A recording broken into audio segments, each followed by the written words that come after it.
बिहार को फिट करने के लिए दौड़ेंगे पूर्व आईपीएस शिवदीप लांदे। सिर्फ तन से खाकी उतारी है, हमारी चमड़ी भी खाकी की हो चुकी है। पटना में गरजे रियल सिंघम। पटना, शुक्रवार को शिवदीप लांदे फाउंडेशन के तत्वावधान में एक प्रेस वार्ता सम्मेलन का आयोजन किया गया। प्रेस वार्ता का संबोधन फाउंडेशन के ट्रस्टी ममता शिवदीप लांदे व मंजीत विशाल ने किया। उक्त प्रेस सम्मेलन में बिहार के आईपीएस व यूथ आइकॉन शिवदीप लांदे मुख्य अतिथि के रूप में मौजूद रहे। देश भर में चर्चित आईपीएस शिवदीप लांदे की युवाओं में जबरदस्त फैन फॉलोइंग है। इस्तीफे के बाद पिछले कई महीनों से शिवदीप लांदे के भविष्य की योजनाओं को लेकर कई तरह के कयास लगाए जा रहे थे। प्रशासनिक कार्यालयों से लेकर राजनीतिक गलियारों तक ये मामला चर्चा का विषय बना हुआ है। शिवदीप लांदे ने खुद शुक्रवार को आयोजित प्रेस वार्ता को संबोधित कर तमाम अफवाहों को खारिज करते हुए कहा कि बिहार मेरी कर्मभूमि रही है और बिहार ने हमें बहुत कुछ दिया है। बिहार से मुझे देश भर में ख्याति मिली। बिहार मेरा घर है और यहाँ से मुझे काफी कुछ मिला है। यहाँ के युवाओं ने मुझे असीम प्रेम दिया है, लेकिन जब भी मैं उनके तरफ देखता हूँ मुझे लगता है मुझे भी इन युवाओं के साथ मिलकर कुछ करना पड़ेगा। यहाँ के युवाओं में गजब की एनर्जी है। इनमें वो शक्ति है कि अगर ये ठान ले तो महज कुछ ही वर्षों में यहाँ की रूपरेखा को बदल सकते हैं। युवाओं के उचित मार्गदर्शन व सशक्तिकरण के लिए इनके बीच रहना पड़ता और इसके लिए मैंने इस्तीफा देना ही उचित समझा। शिवदीप लांदे ने अपने संबोधन में आगे कहा, युवाओं व मेरे अपने बिहार के लिए उपयुक्त समय मैं इस्तीफे के बाद ही निकाल पाता। इन युवाओं के बीच रहने व बेहतर बिहार के सपने को सच करने के उद्देश्य से रन फॉर सेल्फ नामक मुहिम की शुरुआत की है। फिटनेस की अपील के साथ बिहार भर को फिट करने के लिए दौड़ेंगे, क्योंकि मेरा मानना है खुद को शारीरिक व मानसिक तौर पर फिट रख के किसी भी तरह के चुनौती के लिए तैयार रह सकते हैं। इस कैंप की शुरुआत आगामी 4 मार्च से तमाम जिलों को टच करते हुए अगले 45 दिनों तक चलेगी। अपने इस मुहिम की घोषणा करते हुए शिवदीप लांदे कई बार भावुक हो उठे और उन्होंने कहा कि सिर्फ तन से खाकी उतारी है, अब तो हमारी चमड़ी भी खाकी हो चुकी है। सबसे पहले तो मैं इंट्रोड्यूस करना चाहता हूँ मेरी धर्मपत्नी डॉक्टर ममता को, जो मेरे बाएं साइड में है, तो और वो भी यहाँ पे आई है। तो ये सवाल 19 सितंबर का तो एक ऑफिशियली मैंने सोशल मीडिया के थ्रू साझा किया था कि मैं इस आईपीएस की सेवा से त्याग पत्र दे रहा हूँ। और मेरे बारे में आप सब जानते हैं, शिवदीप लांदे एज आईपीएस ऑफिसर, लेकिन अभी जो आप मुझे देख रहे हैं वो है शिवदीप अमनराव लांदे एक्स आईपीएस। तो आईपीएस होने का सपना तो लाखों लोगों का होता है, लाखों युवा उसके लिए तैयारी करते हैं, कुछ उसमें सिलेक्ट होते हैं, बाद में फील्ड में आते हैं, अपना काम करते हैं। तो यही एक सपना लेके मैंने भी प्रिपरेशन किया था और ये सपना पाते वक्त जिस स्ट्रगल से मैं गुजरा हूँ, मैंने एक बुक भी लिखा था उसके ऊपर में। तो रॉकेल के दिए के नीचे पढ़ाई करते हुए मैं यहाँ तक पहुँचा था और आईपीएस बनने के बाद ये सबसे बड़ा लम्हा था मेरे परिवार वालों के लिए। फिर उसके बाद आईपीएस के बाद मुझे बिहार कैडर अलॉट हुआ, मैं बिहार में आया। उसके बाद मैं लगातार 18 साल तक भारतीय पुलिस सेवा में कार्यरत रहा। तो सबसे पहले मैं तमाम मेरे अपने बिहार वासियों को धन्यवाद देना चाहता हूँ, उनका शुक्रिया अदा करना चाहता हूँ, जो कि उन्होंने मुझे इतना ज्यादा प्यार दिया, इतना ज्यादा मेरे प्रति विश्वास दिखाया। और दूसरा, आप लोग जो एक न्याय देने की प्रक्रिया के अंतर्गत मैंने लड़ाई लड़ी है सेवा में रहते हुए, उसमें आप सब लोगों का, मीडिया कर्मियों का बहुत बड़ा योगदान रहा है और मैं खुले दिल से एक्सेप्ट करता हूं। तो अभी जब इतने स्ट्रगल के बाद एक आईपीएस मिला है और मैं आईजी रैंक पे था, इंस्पेक्टर जनरल रैंक पे, इसके बाद मेरे लिए अपॉर्चुनिटीज बहुत ज्यादा थी। मैं सेंट्रल में सीबीआई में जा सकता था, आईबी जा सकता था, आरएनडब्ल्यू जा सकता था, central paramilitary forces CISF CRPF में वहां पे भी जा सकता था। अपने आप का जो पर्सनालिटी ग्रोथ था वहां पे हो सकता था, लेकिन मेरा जो मन था वो एक तरह से बेचैन था, क्योंकि मेरा ये पर्सनल मानना है कि जीवन में जो आपकी अपना काम करते हैं, तो यही एक सपना लेके मैंने भी प्रिपरेशन किया था और ये सपना पाते वक्त जिस स्ट्रगल से मैं गुजरा हूँ, मैंने एक बुक भी लिखा था उसके ऊपर में। तो रॉकेल के दिए के नीचे पढ़ाई करते हुए मैं यहाँ तक पहुंचा था, और आईपीएस बनने के बाद ये सबसे बड़ा लम्हा था मेरे परिवार वालों के लिए। फिर उसके बाद आईपीएस के बाद मुझे बिहार कैडर अलॉट हुआ, मैं बिहार में आया। उसके बाद मैं लगातार 18 साल तक भारतीय पुलिस सेवा में कार्यरत रहा। तो सबसे पहले मैं तमाम मेरे अपने बिहार वासियों को धन्यवाद देना चाहता हूं, उनका शुक्रिया अदा करना चाहता हूं, जो कि उन्होंने मुझे इतना ज्यादा प्यार दिया, इतना ज्यादा मेरे प्रति विश्वास दिखाया। और दूसरा, आप लोग जो एक न्याय देने की प्रक्रिया के अंतर्गत मैंने लड़ाई लड़ी है सेवा में रहते हुए, उसमें आप सब लोगों का, मीडिया कर्मियों का बहुत बड़ा योगदान रहा है, और मैं खुले दिल से एक्सेप्ट करता हूं। तो अभी जब इतने स्ट्रगल के बाद एक आईपीएस मिला है, और मैं आईजी रैंक पे था, इंस्पेक्टर जनरल रैंक पे, इसके बाद मेरे लिए अपॉर्चुनिटीज बहुत ज्यादा थी। मैं सेंट्रल में सीबीआई में जा सकता था, आईबी जा सकता था, आरएनडब्ल्यू जा सकता था, central paramilitary forces CISF CRPF है वहां पे भी जा सकता था। अपने आप का जो पर्सनालिटी ग्रोथ था वहां पे हो सकता था। लेकिन मेरा जो मन था वो एक तरह से बेचैन था, क्योंकि मेरा ये पर्सनल मानना है कि जीवन में जो आपकी धरती माँ होती है उसका आपके ऊपर कर्ज होता है। तो धरती माँ के एक माटी का कर्ज वो वहां होता है जहां आपका जन्म होता है, जहां आपकी परवरिश होती है, और दूसरा कर्ज आपके उस माटी का वहां पे होता है जो आपकी कर्म भूमि होती है। मैं मानता हूं कि मेरा जन्म महाराष्ट्र में हुआ, मेरा नाम शिवदीप मेरे माँ पिताजी ने रखा, लेकिन जो शिवदीप नाम है इसको सही मायने में जो वजूद है, जो एक पहचान है, जो एक आइडेंटिटी है, वो मुझे बिहार ने दी और इस कर्मभूमि ने दी। तो जब मैं इस आइडेंटिटी को देखता हूं, मेरे शिवदीप नाम को देखता हूं, जिसने आप लोगों के माध्यम से भी पूरे देश ने जाना, तो मैं अपने आप के लिए, खुद के लिए नहीं जी सकता हूं। जब मैं अभी पूरे बिहार को देख रहा हूं, यहाँ के स्पेशली युवा एनर्जी को देख रहा हूं, युवा पीढ़ी को देख रहा हूं, तो बिहार के आने वाले 10 साल में दशा और दिशा कई सारे सवाल मेरे सामने पैदा करती है, मुझे सोचने पे मजबूर करती है। तो मुझे लगा कि सिर्फ सेवा में रह के मैं अपने आप के ग्रोथ से ज्यादा जिस माटी का कर्ज मेरे ऊपर है उसके तरफ क्यों ना एक कदम उठाऊं, क्यों ना वो बिहार की दशा और दिशा में जो युवा ऊर्जा है, युवा एनर्जी है, उसको चैनलाइज के तौर पे एक माध्यम बनूं। तो फिर मैंने डिसाइड कर लिया कि निस्वार्थ सेवा देनी है। एग्जाम्पल के तौर पे बताता हूं, अभी परसों रास्ते से जा रहा था, एटीएम के बाजू में एक सिक्योरिटी गार्ड खाना खा रहा था। बाजू में देखा, आप यकीन नहीं कीजिएगा, थाली में चावल थे, पानी डाल रहा था, इसलिए मेरा ऑब्जर्वेशन गया, उसमें पानी डाल के चावल खा रहा था पानी के साथ। तो वो तो पुलिस का काम नहीं हो, पुलिस के पास नहीं आ सकता है अगर मैं सर्विस में रहता हूं तो। लेकिन हाँ भाई, उसके चावल के साथ मैं एक साग क्यों नहीं दे सकता हूं, अचार क्यों नहीं दे सकता हूं, उसके साथ रोटी क्यों नहीं दे सकता हूं, यह सवाल मेरे मन में था। तो मैंने सोचा कि त्याग करना चाहिए, इसलिए मैंने निर्णय लिया कि सर्विस से इस्तीफा देना चाहिए। तो अब इस्तीफा देने के बाद दो सबसे इंपॉर्टेंट थी कि जिनके वजह से मैं इस दुनिया में आया, मेरे माता पिता, उनको कॉन्फिडेंस जरूरी था लेना। मेरे पिताजी अभी इस दुनिया में नहीं है। जब मैंने माता से पूछा कि मेरी ऐसी ऐसी इच्छा है, मैं बिहार के युवाओं के लिए कुछ करना चाहता हूं और मैं नौकरी से त्यागपत्र देना चाहता हूं, जैसा यहाँ पे हर कोई सोचता है, माँ का पहला रिएक्शन ये था कि अरे तुझे पेंशन तो मिलेगी ना। तो मैंने बोला नहीं, पेंशन के लिए तो मुझे और 2 साल वेट करना पड़ेगा। तो बोले 2 साल, लेकिन तुम अभी क्यों करना चाहते हो? मैंने बोला कि नहीं, मेरी अंतरात्मा की आवाज है ये कि मुझे अभी करना चाहिए, ये सही समय है।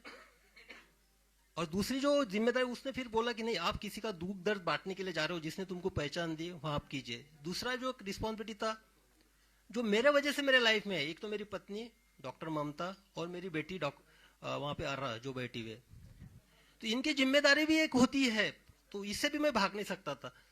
जब मैंने मेरे पत्नी से पूछा कि ऐसा ऐसा मैं करने जा रहा हूँ, तो क्या आप मुझे साथ दोगी, तो उसने हमेशा से मेरा साथ दिया है। उसने बेहिचक बोला कि आपको जो करना है कीजिए, बेटी की रिस्पॉन्सिबिलिटी मैं संभाल लूंगी, मैं सब कुछ देखूंगी।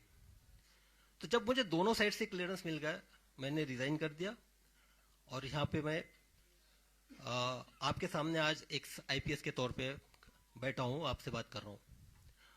अब मैं करने क्या जा रहा हूं, ये सबका सवाल है, सब पूछ रहे थे क्या करने वाले हो। तो मैंने पहले बताया था कि बिहार की जो दशा और दिशा 10 साल के बाद मुझे दिखाई दे रही है, वो मुझे बेचैन करती है, डिस्टर्ब करती है। लेकिन आप देखिएगा कि युवा एनर्जी, बिहार की युवा एनर्जी, आप ब्यूरोक्रेसी से लीजिएगा, देश के ब्यूरोक्रेट्स देखिएगा, आईएएस आईपीएस से लेके देखिएगा, डॉक्टर इंजीनियर्स देखिएगा, army, navy, air force, specialised scientist, सब तरह देखिएगा आप, सबको सब तरफ आपको बिहार की युवा दिखेगा, बिहार का टैलेंट दिखेगा। वाइफ मेरी एक इंडस्ट्री चलाती है, वहां पे जब भी स्किल्ड काम होता है या तो हार्डवर्क का काम होता है, वहां पे बाकी लोगों की हिम्मत नहीं होती है, लेकिन वहां पे बिहार का स्किल्ड आदमी काम करता है, स्किल्ड इंजीनियर वहां पे आता है। तो मुझे ये महसूस हुआ कि जो बिहार देश के निर्माण में, देश के भविष्य में इतना योगदान करता है, हर फील्ड में करता है, बाहर में करता है, लेकिन बिहार के अंदर में क्यों नहीं? बिहार में जो युवाओं का जो सिचुएशन है, वो स्टेटस को क्यों है, यानी जैसे थे सिचुएशन में क्यों है? तो मुझे इस सवाल का जवाब खोजना है, इसलिए मुझे लोगों के बीच में जाना है, युवाओं के बीच में जाना है, उनसे मुझे जानना है। और मैं जा इसलिए भी रहा हूं कि मुझे हजारों मैसेजेस आते हैं, युवा जो है मुझे या तो एक प्रेरणा के तौर पे देखते हैं कि रोल मॉडल की तरह के मुझे इस तरह से बनना है, और दूसरा एक उम्मीद भी रखते हैं कि मैं समाज के लिए कुछ करूंगा। तो युवा, तो उनके जो मैसेजेस होते हैं उनका एक बेसिक ये रहता है कि सर हमको आपसे मिलना है, हमको आपको हमारी समस्या बतानी है, हमको हमारे आइडियाज आपसे शेयर करने हैं, हम क्या करना चाहते हैं हमको बताना है। तो मुझे लगा कि मैं तो अभी उसी फील्ड में था, यानी ब्यूरोक्रेसी में था, टेबल के इस पार था। तो टेबल के इस पार अगर बैठ के सुनूंगा तो कोई मतलब नहीं है, तो और उनको बुलाऊं मेरे पास, ये भी कोई मैटर नहीं करता है। तो मैंने डिसाइड किया कि उनके पास जाना चाहिए, जो धरातल से मुझे मैसेजेस आते हैं, जो मेरे साथ कम्युनिकेट करते हैं, जो संदेशा भेजते हैं, उनको मिलना चाहिए, डायरेक्ट मिलके उनसे समझना चाहिए कि क्या हो सकता है, उनकी सोच क्या है, सोच में बदलाव कैसे लाया जा सकता है। तो एक एक उसी तौर पे मैं अभी निकल पड़ा हूं, युवाओं से मैं मिलूंगा, और इसके मेरे जो एक रन फॉर सेल्फ है, एक रन फॉर सेल्फ ये मेरा इंडिविजुअल है, मैं निकल रहा हूं मिलने के लिए। तो इसमें मेरे 3 प्रिंसिपल्स है बेसिकली। पहला तो ये है कि देखो आप फिट है, मैं भी फिट हूं, आप फिट है तो आपका परिवार भी फिट है। और सबसे बेसिक जो है पूरे इसका रन फॉर सेल्फ का फाउंडेशन ये है, मैं किसी को क्रिटिसाइज नहीं कर रहा हूं, ना मुझे किसी सरकार पे बात करनी है, ना मुझे व्यवस्था पे बात करनी है, ना मुझे किसी की कमियां गिनानी है, ना मुझे किसी के पॉजिटिव्स निगेटिव्स पॉइंट्स गिनाने हैं। मुझे सिर्फ ये बताना है कि भाई आप इंडिविजुअली अपने आप में क्या बदलाव ला सकते हो, और वो शुरुआत अपने आप से करनी है। तो उसी के तौर पे बदलाव आपसे तभी चालू होगा, आप पहले फिट हो गए। फिट होने में इतना मतलब नहीं कि आपको कुछ बॉडी वॉडी बनाना है या ये करना है। फिट मीन्स आप फिजिकली कितने फिट रह सकते हो। मैं भी जो सेवा दे पाया हूँ फिटनेस के तौर पे दे पाया हूँ, एक निरोगी के तौर पे। इसलिए मेरे एक इसका पार्ट ये भी है कि मैं 20 किलोमीटर दौड़ूंगा, जो पूरे बिहार का मेरे सामने एक प्लान है, उसके हिसाब से मैं 20 किलोमीटर एक जगह दौड़ूंगा, बाद में दूसरे डिस्ट्रिक्ट में दौड़ूंगा, हर जिला को मैं टच करूंगा।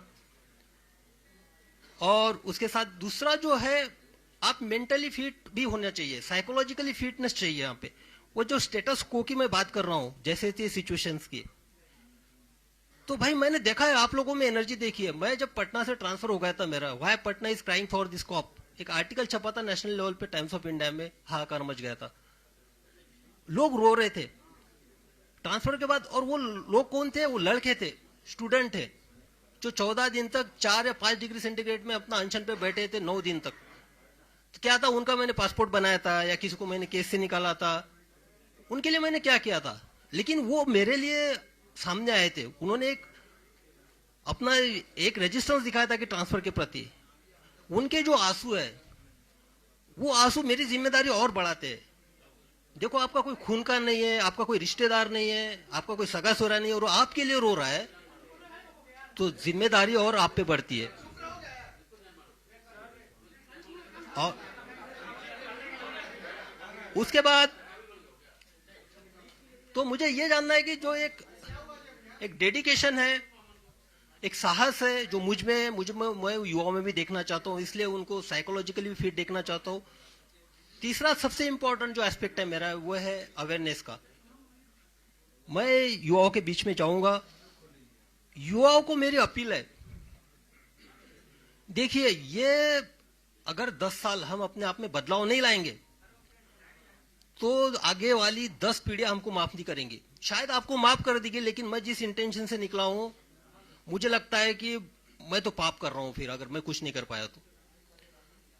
मैं जिस माटी ने मुझे नाम दिया है उसके साथ मैं गद्दारी कर रहा हूं, तो मैं उस इंटेंशन के साथ निकला हूं। तो लोगों से इंटरेक्शन करना है, स्पेशली युवाओं से, जो 10 साल के आगे की जनरेशन को एक नए मुकाम पे जाए, बिहार की दशा दुशा को बदलने की कोशिश करे, और उनसे बात करते हुए उनके आइडियाज आएंगे, उनके प्रॉब्लम सुनने में आएंगे, सर आएंगे, तो मिलके बैठते हैं, मिलके चलते हैं। ये सफर हम सबके साथ का है, युवाओं का और मेरा सफर है ये। मैं आपके साथ में लोगों को साथ लेके आगे बढ़ना है। तो इसी के लिए ये 3 प्रिंसिपल के तौर पे मैं निकला हूं। और मेरे कर्म भूमि की शुरुआत मुंगेर से हुई थी, प्रोबेशन पीरियड भी वहां पे था, और वहीं से मेरा जो बिहार की जनता ने प्यार और मोहब्बत देने की कोई शुरुआत वहीं से हुई थी। तो मेरा जो शुरुआत होगा 4 तारीख को मुंगेर से होगा।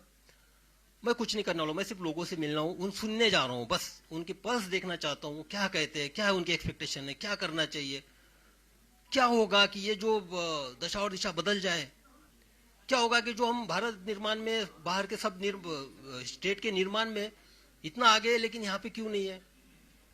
तो ये एक है। उसके बाद देखिए, मेरे जब भी मैं एसपी था, तो आप सबको पता है, सबने कवर भी कर लिया। एक तो क्या, मैं जिस चेयर पे बैठा था, सामने वाला जो कंप्लेनेंट जिस चेयर पे बैठेगा उसी चेयर पे मैं बैठा था। मैंने कभी भी टॉवेल वाली चेयर और ये चेयर पे एसपीशिप में मैं बैठा नहीं हूँ, क्योंकि वो समानता होती है। ये जो है सिर्फ एक एडमिनिस्ट्रेटिव में वहां पे पोस्ट पे था, लेकिन मेरे लिए सबसे इंपॉर्टेंट था जिसकी मैं सेवा दे रहा हूँ, उसको भी फील होना चाहिए इक्वेलिटी का। तो मेरे यूनिफॉर्म का एक ही प्रिंसिपल था, यूनिफॉर्मिटी इन एक्शन। मेरे सामने मैं इंसानियत को देखता था सिर्फ। मेरे लिए धर्म, जात, रिलीजन, उसका क्षेत्र, ये मैटर नहीं करता था, और सब लोग जानते ही। और दूसरा था यूनिफॉर्मिटी इन पर्सनैलिटी। मैं सबके लिए अवेलेबल था, जो अंदर था वो बाहर था, जो था मुंह पे था। तो वहां पे देखा, जब मैं मेरे दरवाजा ऑफिस का हमेशा खुला रहता था, कभी उसको डोर नहीं लगता था उसमें। जब ऑफिस से मैं निकलता था तभी डोर लगता था, तो मुझे सामने दिखाई देते थे। जब मैंने सब लोगों को इंटरेक्शन है, सीधा आप आइए, कंप्लेंट बताइए, किसी आपको मीडिएटर की लेने की जरूरत नहीं है, क्योंकि आपको आवाज आनी चाहिए, आपकी आवाज मुझे सुनना है, आपकी आवाज मुझे बनना है, फिर न्याय देने की कोशिश करनी है। तो इसी तरह मुझे लगा कि किसी के थ्रू नहीं बात करते, जो बात करनी है सीधा बात करते हैं। इसलिए एक ऐप डेवलप किया, और मैं बता देना चाहता हूं कि ये जो ऐप डेवलप किया उसका नाम है कनेक्ट विद शिवदीप, और वो बिहार के लड़कों और लड़कियों ने किया है। उन्होंने किया, बिहार के लड़के और लड़कियों को सामने आए। जब मैंने उनके सामने एक आइडिया रखा, बोले कि नहीं सर, हम डेवलप करते, तो उन्होंने एक कनेक्ट विद शिवदीप नाम का ऐप नहीं किया। उसमें आप डायरेक्ट कनेक्ट मेरे साथ हो सकते हैं, आप आपकी समस्याएं रख सकते हैं, क्योंकि बाकी जो इतने सारे प्लेटफॉर्म हो गए उसमें मैं फोकस नहीं कर पाऊंगा, तो इसमें मुझे एक आइडिया आ जाएगी। तो कनेक्ट विथ शिवदीप का जो ऐप का जो है वो भी आज ही लॉन्च, उसका ऑलरेडी हो चुका है, गूगल प्ले स्टोर पे आ चुका है। उस पर भी एक है कि आप मुझसे उससे कनेक्ट हो सकते हैं। तो बस यही है। और एक कंक्लूडिंग रिमार्क मैं यही बोलना चाहता हूं, देखिए, मैं सिस्टम की साइड में था, टेबल की साइड में, मैं सब जानता हूं, हर विभाग के बारे में सब जानता हूं मैं, क्या होता है, क्या नहीं होता है, किस तरह से होता है, और उसका इलाज भी जानता हूं, किस तरह से होना चाहिए, क्या नहीं होना चाहिए, और कैसे काम करवाना है करके। अब टेबल के उस टाइप में लोगों के साथ, यानी स्पेशली युवाओं के साथ जुड़ के देखना चाहता हूं। और भाई मैंने यूनिफॉर्म छोड़ा है, खाकी छोड़ी है मैंने, है ना, खाकी मेरे ये निकली है। लेकिन जब मैंने डेडिकेशन और एक इंटीग्रेशन के साथ, इंटीग्रिटी के साथ जो काम किया ना, ये खाकी अब मेरी चमड़ी बन चुकी है। मेरे ऊपर खाकी का यूनिफॉर्म नहीं है, लेकिन अंदर मैं खाकी हूं, मेरे इसमें सब यूनिफॉर्म है। तो बस उसी तौर पे अब निकल पड़ा हूं। अब आप लोगों का हमको सहयोग रहेगा। मैं आपके माध्यम से अपील भी करना चाहूंगा, जो बिहार की दशा और दिशा 10 साल में बड़ा बदलना देखना चाहते, अपने आप में बदलाव लाना चाहते, कृपया वो हमसे जुड़े, हमारे साथ सहकार्य करें। हमको बिहार बदलना है, क्योंकि ताकि अगर ये 10 साल हम कर पाएंगे तो आने वाले 10 नस्लें याद रखेंगे कि नहीं, उस जनरेशन ने किया था। और आप सबको जानते हैं कि मेरा निस्वार्थ रहता है, स्वार्थ इसके पीछे कुछ है नहीं। तो बस सर आपने कहा कि मैंने खांसी छोड़ी है, तो क्या खादी पहनेंगे क्या निकट भविष्य में? भाई सबसे पहली बात है कि मुझे पहले लोगों से मिलने तो दो, पर्स तो जानने दो लोगों का, क्या उनका क्या कहना है ये तो सुनने दो। मैं तो टेबल की इस पार था, अभी जाने दो। मैं अभी तो निकला हूं मैं। मोटिव ये नहीं होता है, मोटिव होता है निस्वार्थ सेवा, निस्वार्थ सेवा। सेवा का स्कोप उसमें और ज्यादा है सर, खादी पहनने में। खादी के बाद सर आपकी और जिम्मेवारी जो है पूरा कर सके, ऐसा भी तो होता है। देखिए ये जो है ना, ये इस पे नहीं, मुझे पहले पल्स देखने दीजिए यंगस्टर्स की क्या है। यंग जनरेशन यही है, पता है यही है कि पहले से अभी जैसा कि आप ब्रेकफास्ट आप कर रहे हो, ब्रेकफास्ट के वक्त अभी लंच की भी खाना चाहते हो, डिनर भी खाना चाहते हो, तो बदहजमी हो जाएगी। पहले भाई देख तो लीजिए आपके पेट का साइज क्या है, आप पचन कर सकते हो कि नहीं कर सकते हो, उसको पहले देखने तो जी युवाओं में क्या एनर्जी है। युवाओं का वो स्टेटस को में है ना फिलहाल में, जैसे थे में बाहर जाने के बाद एकदम ब्रॉड हो जाता है, और यहाँ आने के बाद एक उनकी मानसिकता के साथ ये हो जाता है, तो उसको एक एक करके वन बाय आपको पता है कि बिहार में बेरोजगारी है, पलायन करते हैं लोग, बाढ़ का इलाका है, सारी समस्याएं आपको पता है। तो फिर ये जा करके लोगों से बात करने, रिपोर्ट आपके सामने होगी, चीजों को देख सकते हैं, पढ़ सकते हैं, किसी पार्टी की विचारधारा होगी जिससे आप प्रभावित होंगे। घूमने का मकसद क्या है कि आप नेता बनने जा रहे हैं? चाहता हूँ आपका समस्या सुनाए, फिर आप चुनाव लड़ेंगे, एक टारगेट होगा आपका। नहीं, ये आप गलत बोल रहे हैं कि किसी विचारधारा से आप प्रभावित होंगे, उसी किसी पार्टी का, ये तो आपका भ्रम है भाई। हम किसी पार्टी की विचारधारा से प्रभावित नहीं है, हमारी अपनी विचारधारा है इंडिविजुअल। तो जो होगा हम अपनी विचारधारा के साथ जाएंगे।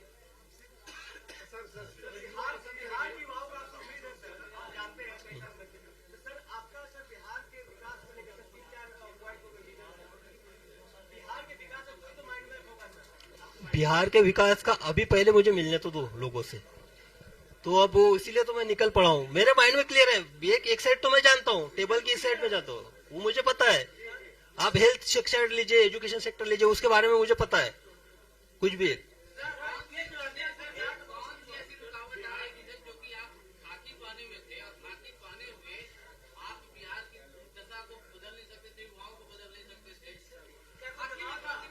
अब दिक्कत तो स्पेशली अभी मैंने एक एग्जांपल बताया था सिंपल सा, वो जो है जिसके थाली में है सिर्फ चावल और पानी से के साथ चावल खा रहा था, वो उसका पुलिस से क्या रिलेशन है? वो पुलिस के पास आएगा, उसका पेट भरना है ना मुझे सबसे पहले। तो हाँ, लिमिटेशंस तो नहीं बोल सकते। हाँ,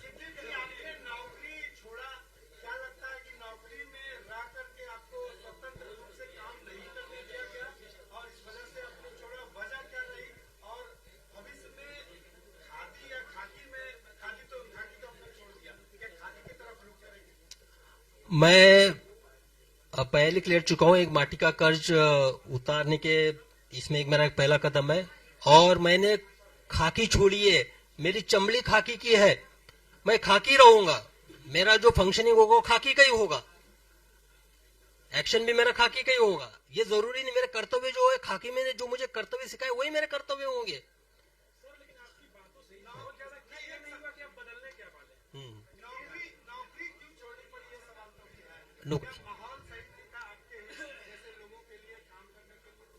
नहीं, मैंने तो बताया ये मेरा सेल्फ डिसीजन था, व्यक्तिगत निर्णय था।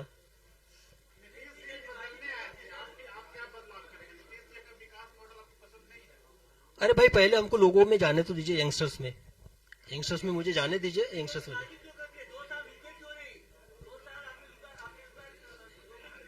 हाँ, जल्दबाजी ये आपको लगता है, आपकी अपनी सोच है, मुझे नहीं लगता कोई जल्दबाजी हुई है। चले, थैंक यू। और सबसे ये मैं कहना चाहता हूं कि हर चीज को एक पॉलिटिकल एंगल से मत देखा कीजिए। और ये तो मैं क्लियर कट अभी बता देना चाहता हूं कि जो भी बाहर रूमर्स चल रहे हैं, मैं किसी के साथ जुड़ने वाला नहीं हूं। ठीक है, थैंक यू।